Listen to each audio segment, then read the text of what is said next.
लो, नाम न चले तो चतुरासी जी गुनगुनाने लगो। बिल्कुल अवसर मत दो, जैसे दुश्मन नीचे गिर पड़ा है, आप ऊपर चढ़े हो, अब उसको ऊपर आने का अवसर मत दो। ऊपर आने का अवसर दिया तो अब आपको ऊपर आने का अवसर दुश्मन नहीं दे पाएगा। ध्यान रखना, एक बार अगर अब मन चढ़ गया आपके ऊपर और मनमानी आचरण करा लिया तो आपको भजन लायक नहीं रखेगा, क्योंकि वो समझ चुका है कि तुम ऐसी जगह पहुंच चुके हो कि अगर अब हम इसको हरा ना पाए तो मुझे जिंदगी भर इसका गुलाम बनना पड़ेगा। मन ने देख लिया है कि अब हम मारे जाएंगे, अब मुझे मरना पड़ेगा, तो वो आखिरी कोशिश करके आपका नाश करेगा। राधे राधे दोस्तों। तो आज प्रेमानंद महाराज जी ने मन और भक्ति की ऐसी गहरी बात बताई है जो हर साधक के लिए बहुत ज़रूरी है। महाराज जी कहते हैं, जब इंसान भजन में थोड़ा आगे बढ़ने लगता है तब मन उसे फिर से संसार और विषयों में गिराने की पूरी कोशिश करता है। इसलिए इस समय सबसे ज़्यादा सावधान रहने की ज़रूरत होती है। तो आइए जानते हैं महाराज जी ने मन, भजन और अनन्य भक्ति के बारे में क्या अद्भुत बातें बताई हैं।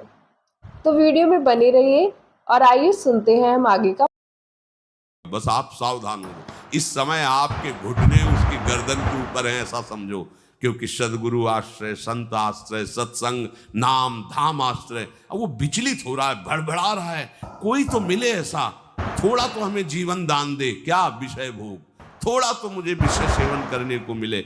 चूक कर दी तो फिर गिरा देगा।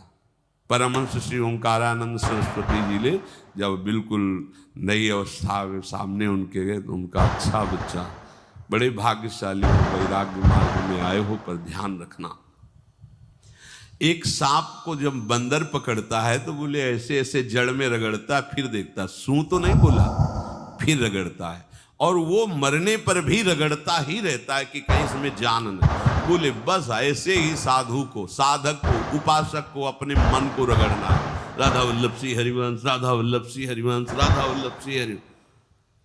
अगर सू बोलने का मतलब अगर थोड़ा भी विषय स्फुरण रह गया है तो अभी रगड़ते रहो, राधा वल्लभ श्री हरिवंश, फिर सच्ची कहते भजन करना नहीं पड़ता। तो हमारा ये जो मन होता है वो आखिरी कोशिश ज़रूर करता है। महाराज जी बताते हैं कि जब साधक नाम जप, सत्संग और आगे बढ़ता है तब मन डरने लगता है कि अब इसकी पकड़ कहीं खत्म ना हो जाए। इसलिए मन आखिरी बार पूरी ताकत लगाकर इंसान को विषयों और भोगों की तरफ खींचता है।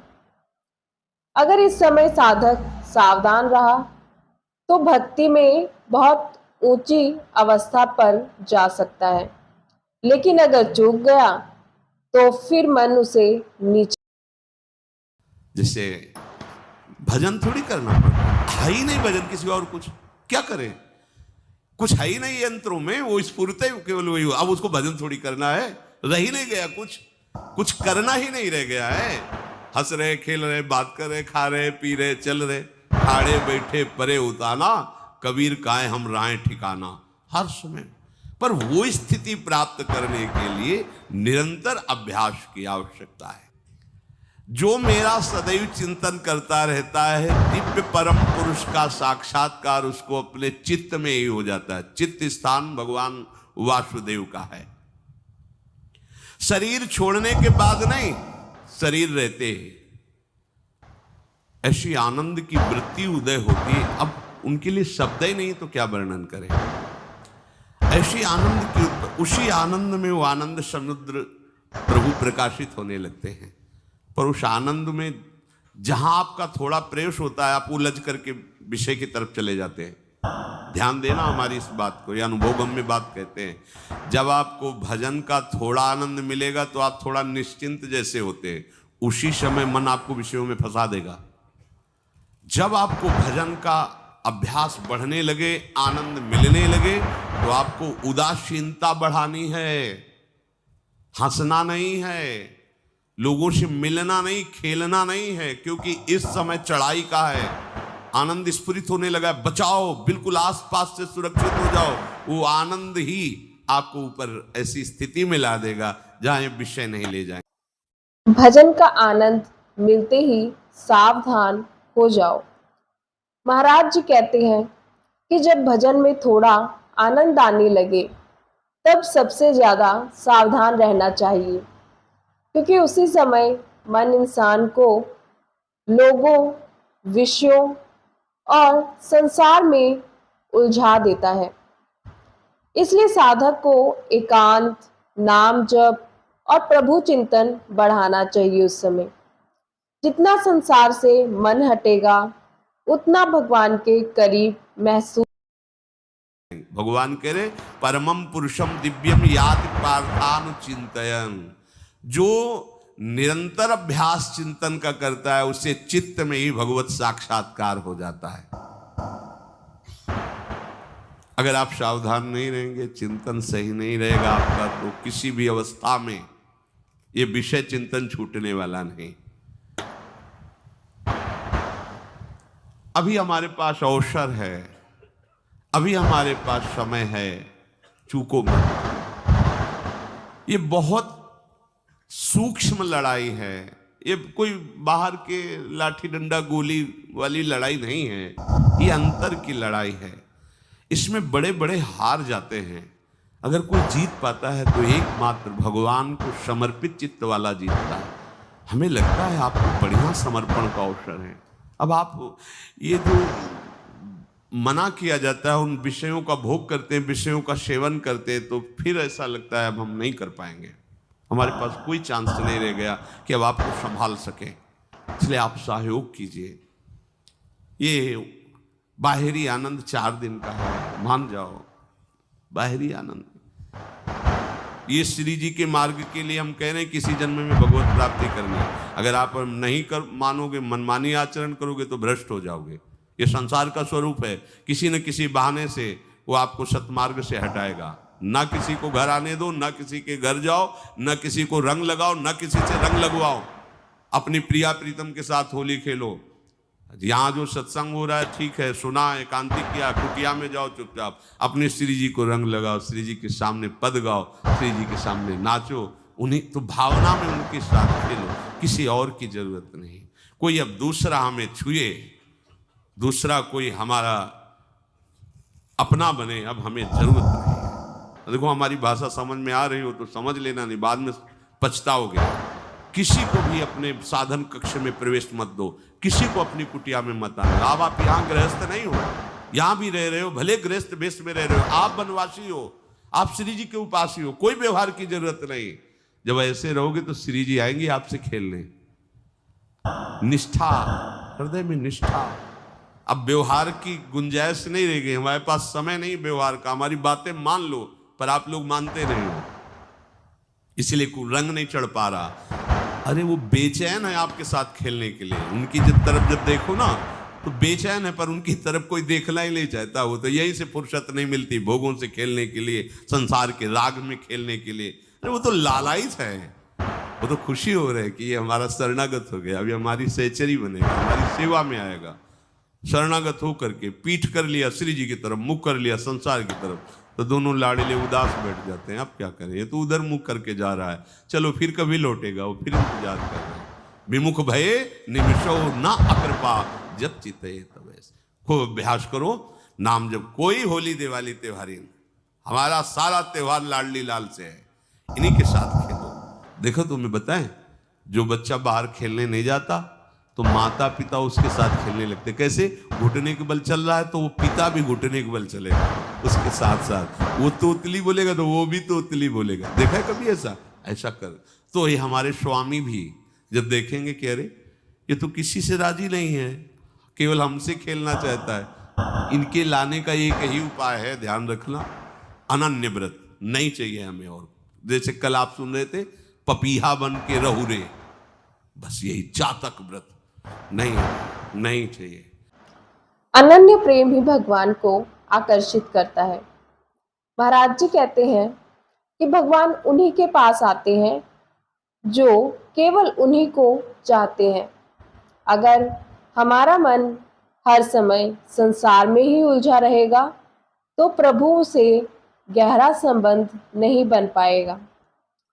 लेकिन जब इंसान सच्चे मन से कहता है अब मुझे केवल मेरे ठाकुर जी चाहिए, तब भगवान भी उसकी तरफ खींचे चले आते हैं। अगर हमारे रंग पड़ेगा तो लाडली लाल, हम खेलेंगे तो लाडली लाल के साथ खेलेंगे, नहीं तो अब आजीवन नहीं खेलेंगे, आजीवन नहीं खेलेंगे। अगर हम पाएंगे तो इनकी जूठन पाएंगे, नहीं तो प्राण त्याग देंगे। जिएंगे तो वृंदावन में जिएंगे, नहीं जीवन ये व्रत चाहिए। काहे को व्यर्थ समय नष्ट कर रहे हो? धारण करो अनन्य निष्ठा का व्रत। इनको अपनी तरफ आकर्षित करने के लिए अनन्यता ही व्रत है। रसना कटो जो अन रटो, निरखन फुटो नयन, श्रवण फुटो जो अन सुनो, श्री राधा जसमैन।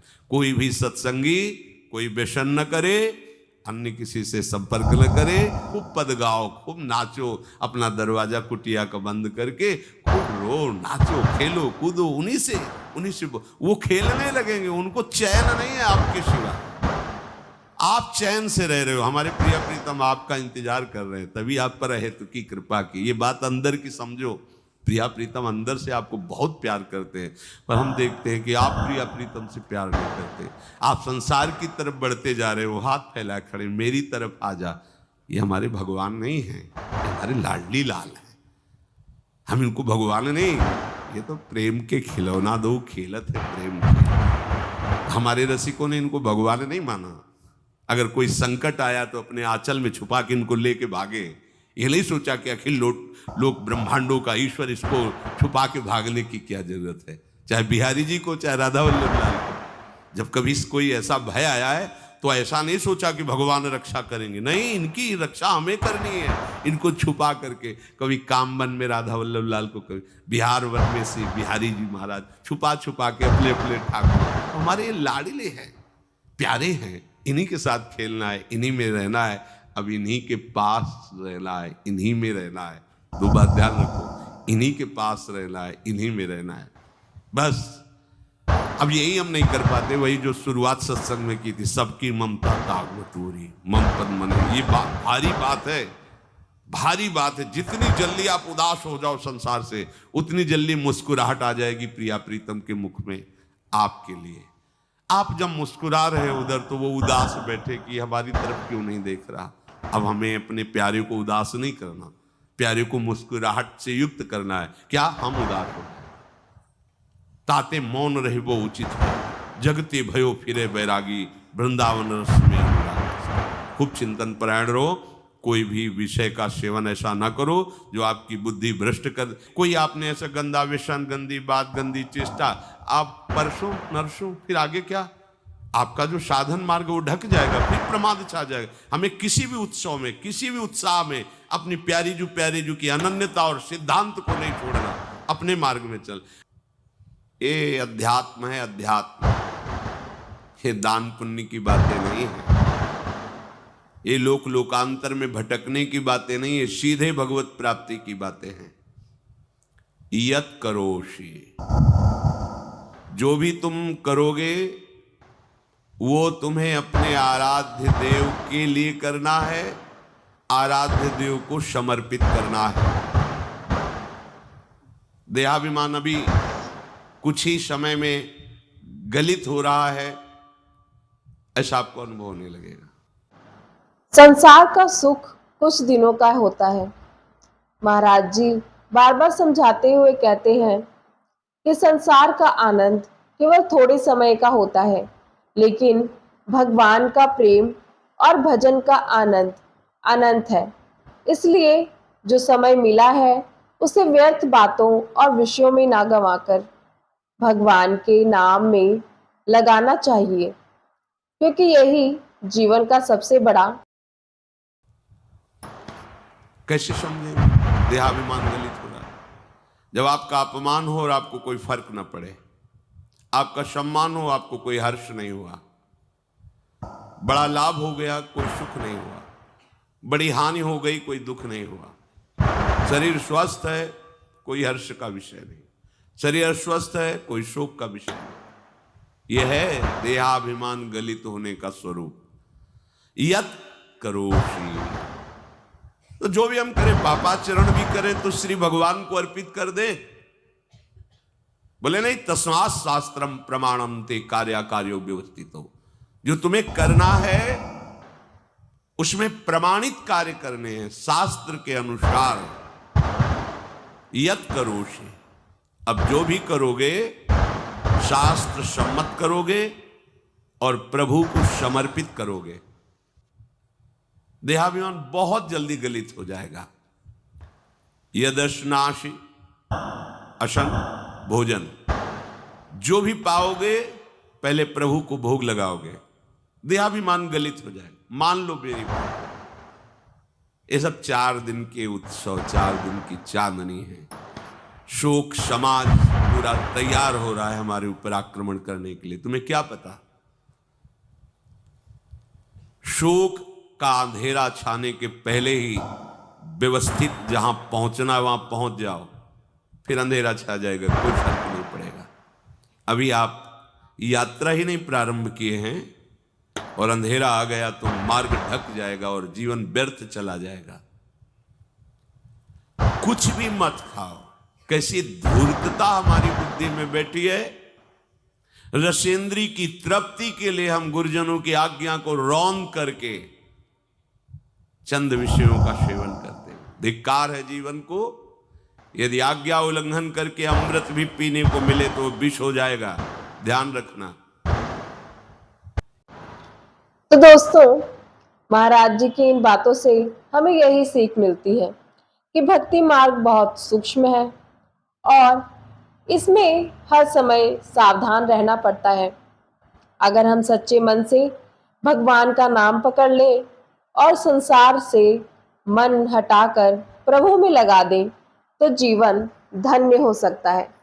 तो अगर आपको हमारा ये वीडियो अच्छा लगा हो तो प्लीज़ लाइक कीजिएगा, शेयर कीजिएगा, चैनल को प्लीज़ सब्सक्राइब जरूर कर लीजिएगा और अपने सुझाव हमें कमेंट बॉक्स में ज़रूर लिखिएगा ताकि हम भी उन सुझाव से कुछ सीख सकें।